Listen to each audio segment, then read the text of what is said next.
Now you get a variety of different designs. I've got different sizes of mosaics here, as you can see, that you can use on your candles, depending on the size of the candle.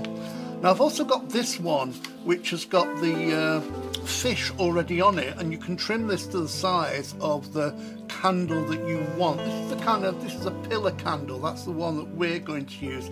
It's about 3 inches wide there, which is, oh, I don't know what it is in centimetres. There you go, Chucks. But anyway, you can mix and match this. I'm going to show you one way of doing it and then explain another way. You've got this one where you can cut out. I've already cut it out here, so I know that you can print this out, cut it out and wrap it around that size of candle and it'll fit perfectly. Alternatively, you've got various fish that you can cut out to decorate your candle with. Now, just to give you a bit of advice here, if you went with this one, say you wrapped this around the candle that you wanted and then stuck the fish on second, when you light the candle, you've got all the blue here underneath the fish, and that's not going to look very good. So my advice would be to get one of these. Now, if you know somebody who has a photocopier, or if you want to scan and print yourself, put the fish on top of this first and then print that out afterwards, and then you get all the fish. So when you turn it over, it's white on the back, so that when you light the candle, it's going to, any light that will come through won't be blocked by the backing paper. So anyway, very simple and easy to do this method. Let me show you how to do it.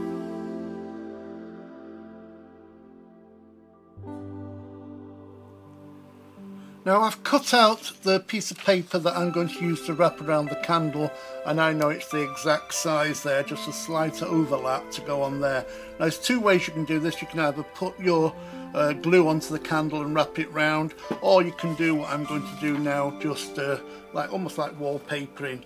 I've got a piece of scrap paper underneath here, and I'm just going to put a small amount of glue all on the back here.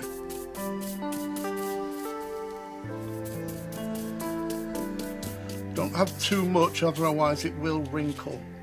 And then try to get your candle exactly on the edge there, like so, and then you can roll it round. And I'm lifting up this side, and that looks pretty neat and tidy. Try and roll it all the way down so it all matches up, and this way also helps keep the creases out, because you like pressing it down like a rolling pin. Or just rip that little bit there, but don't worry, because when you put it back together it will just glue on there and you won't see the seam.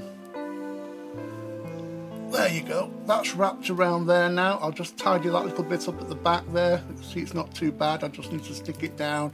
If it doesn't quite meet, don't worry, just trim it with a pair of scissors. But you can see how simple that is to wrap that around there, and it's nice and smooth now, no wrinkles, because you've used it like a rolling pin.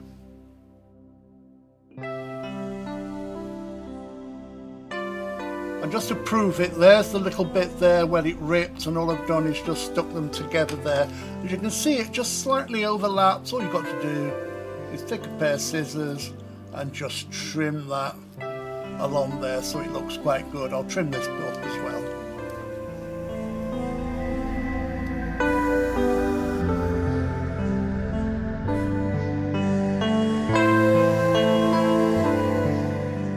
Now that the paper has stuck to the candle, I'm going to give it a varnish. You don't have to if you don't want to, but I like this because it really gives it a nice kind of shiny effect, and it matches the candle. Now I'm going to put a coat all the way around. I just want to show you this bit. If you've got the top off a jam jar or something like that, when you gave it the first lacquer, then to let it dry so the base is not going to, if there's any excess varnish, it's not going to drip down in. The candle's not going to stick to the base. So if you just put a little lid that's smaller underneath, it just helps it while it's drying.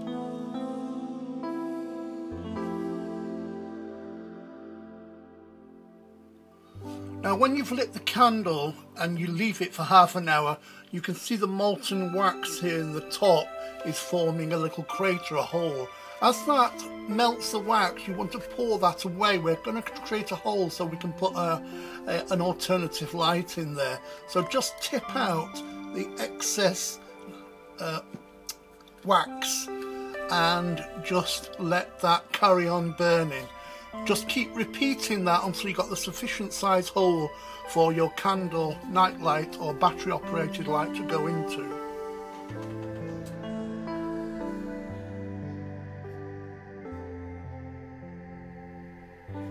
Now the candle's been burning another a half hour, and I'm just going to tip in a bit more wax.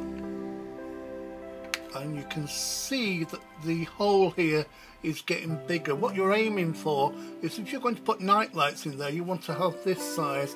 If you want to put these kind of battery operated ones in, you'll need it a bit deeper. So depending on what you're going to use, you're just making this hole. That's about the right width now. So I just keep melting it and melting it and melting it, emptying it out until that fits in perfectly. If you get any yucky bits here like this, you can just wipe them off, melt them off, but it adds to the reality of a candle.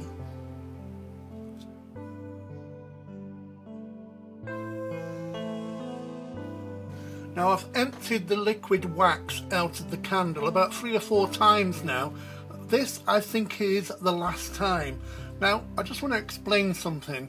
You see, I've got this night light here. This is quite a short one. I know that's going to fit in there okay, but the other ones, other night lights are quite deeper than that. I've also got this one, which is a battery operated one. You can see that's like a kind of a normal night light depth. Now I think that's going to be deep enough now to put that in there and it'll be hidden. It's quite nice if you've got a night light in there and it's hiding all the metal, so you just see all the glow.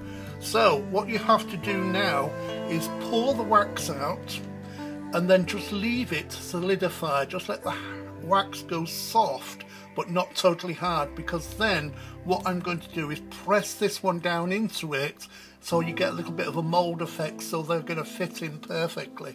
So I'm going to pour in the last bit of wax. You can see how nice and liquid that is. In it goes as quickly as you can. You don't want to create the black bits like I've just done. I think this is going to be deep enough, and again just empty it all out. Now all you've got to do is blow on it.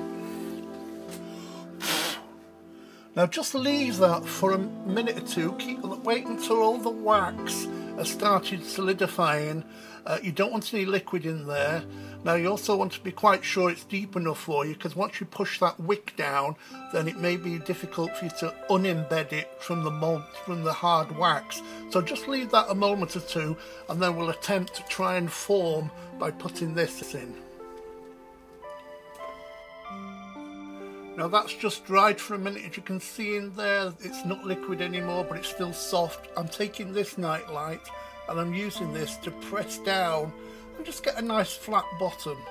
So now I'm going to really leave that to harden up, and hopefully that should fit all the night lights that you want to put in there. Now this has hardened here, you can put your night lights or whatever you want in.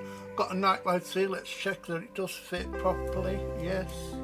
That fits in there perfectly. You can just light that, let that burn through. Then when it runs out of wax, it'll stop burning, and you'll be able to keep your candle forever, and yet it'll always look like you've got a candle in there, the candle you're using. I've got another one here. Now this one turns on by pushing that down, and you've got a little night light that goes in there like that. That's a battery operated one. There's various types on the market. It's up to you which one you want to get. And then there's also, which yes, with this particular one as well, you also get the night light container. So, and as you can see, a little button on the bottom that presses and turns it off. This is the one I like the best. It's white as well, so it looks great. You just turn it on at the bottom, like that, and that should, oh, and it did. My judgment was correct. Fits in there perfectly. So you've got a battery operated candle in a real candle. Now what you can also do is dribble more wax, light a candle and dribble wax down the side so it looks like it's melting it. but this way, using the night lights or the different battery ones, you can keep this candle that you've made and it'll always look great.